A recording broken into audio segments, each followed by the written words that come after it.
Kailangan maharap ko anak ko. Hindi ako nila nanay at tatay dun sa pwesto. Sigurado din, hindi na ako pasasabahan sa...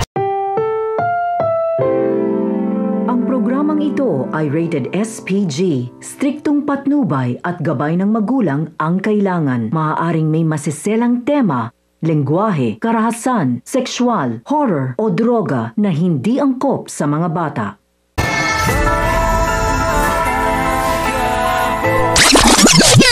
Mansyon ng mga Montenegro ay gumugulo pa rin kay Ramon ang kanyang nakitang binata na kamukhang kamukha niya nga, kung kaya't napatanong siya sa kanyang sarili kung sino ito dahil gusto niya itong mahanap at makilala at malakas ang kutob niya na konektado sila sa isa't isa. Nilapitan ni Tanggol si Mokang upang humingi ng pasensya dahil alam niyang galit na naman ito sa kanya dahil napahamak niya na naman ang buhay ni Mokang, ngunit hindi niya naman umano sinasadya at di niya inakala na droga pala ang laman ng briefcase. Labis-labis naman ang pag-aalala ng mag-asawang Marsing at Nita dahil hanggang ngayon ay hindi pa rin nila alam kung ano ang ginawa ni Tanggol kay Mokang. Dagdagan pa ng problema nila kay Rhoda dahil ngayong araw na umano ang palugit ng kanilang utang. Nangako naman si Edwin na hahanapin niya na maghapon si Mokang hanggang sa mabawi niya ito kay Tanggol. Maya-maya pa ay dumating na si Rhoda kasama ang titingin ng bahay ni na Marsing, kung kaya't laking gulat ng mag-asawa dahil bigla ang umano ang desisyon ni Rhoda.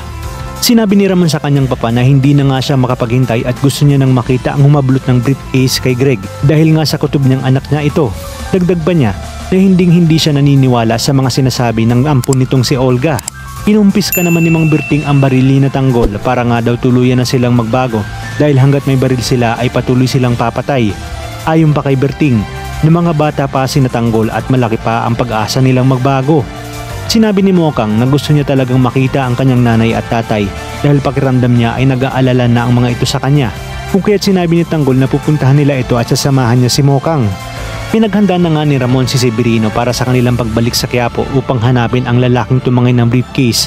At dito ay hindi niya na sinama si Greg at sinabi na asikasuhin na lamang nito ang tungkol sa Red Phoenix. Kung kaya't dito na nga muling magkikita ang mag-amang Tanggol at Ramon pag nagkataon. Kaya naman mga kapamilya, kapit lang dahil marami pa tayong dapat abangan dito lang sa bagong tinututukan ng sambayanan, ang FPJ's Batang Quiapo.